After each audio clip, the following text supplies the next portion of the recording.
I'd like to ask the Minister for Education, Sport and Culture what his department's policy is in relation to the use of its building by external groups. On the Minister for Education, Sport and Culture to reply. Thank you, Mr Deputy President. The Department does not have a policy for its lettings. It has terms and conditions for lettings, hire of its buildings to external groups.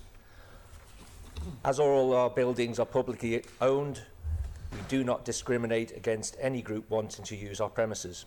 Occasionally, we would turn down a hire if the venue was unsuitable for the proposed use by the hirer, or we were unable to staff the letting hire appropriately. Mr Deputy President, I have circulated to members the terms and conditions of premises.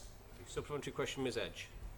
Thank you, Mr Deputy President, and thank the Minister for circulating the documents. I had actually printed the one off for the Villa Marina, but it was helpful to receive the other two because there's clearly differences within them, and certainly the NSC book, and it says conditions and terms and conditions and any regulations have to be applied with.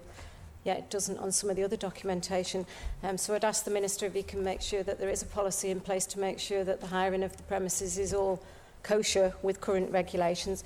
And I'd like to ask the Minister if any members of staff on any of these venues raise a concern for any of the activities that take place on the premises which might have an impact on individuals themselves, what is the process that's in place to deal with this?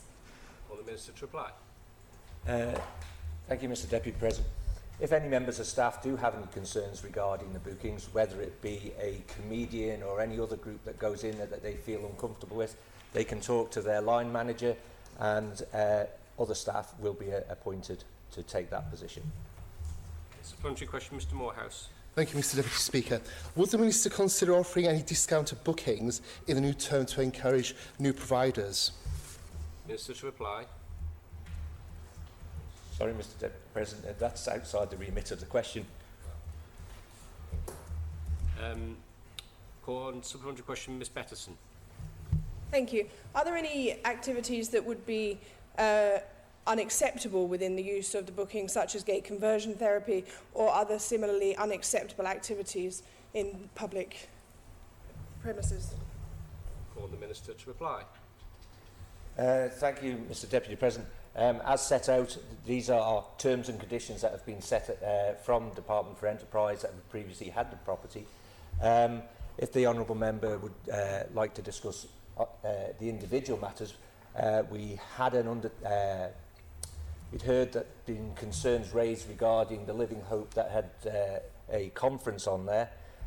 They denied that that sort of therapy went on, but these areas will be discussed at the department later on. Supplementary question, Ms Edge. Thank you, Mr Deputy President. In connection with the activity that the Minister's just related to, can the Minister say that if a member of staff does raise a concern, how would that be investigated? And can he ensure this court that no member that's raised a concern would feel at detriment within their employment for raising that concern or be told not to discuss that matter? Minister to reply. Thank you, Mr Deputy President. There's certain areas that civil servants and Whitley Council staff have to abide by in their terms and conditions. Whether it be a private booking and it's a conference, whether it be a business, I'm sure many businesses would, if they had a promotional event on briefing their staff, may not wish that to be made public as it could be confidential. So they are guided by that. If a member of staff does have a concern, as I stated earlier, they will be able to go to their line manager, and I have been advised that if they have serious concerns regarding that the other staff will be put in place. Supplementary question, Ms Edge. Thank you, Mr Deputy President. Can the Minister confirm that he's confident that within all his venues that safeguarding is always taken into account? Minister to reply. Thank you, Mr Deputy President. Safeguarding is always taken into account. Final supplementary question, Ms Bettison. Thank you. I just wondered whether it's explicit both within the terms and conditions of the venue and the terms and conditions that are provided to staff regarding their obligations in terms of not disclosing any information, and whether that would vary depending on what's disclosed, because it would seem that when something's disclosed around something that may be perceived as negative, there was an issue, and yet when staff members put pictures of concerts, etc., that seems to be absolutely fine. Minister to reply. Thank you, Mr Deputy President. I think if it's a concert, it's a public event. If it was a private hire by a business or company, that is not a public event. There's two different venues, two different audiences.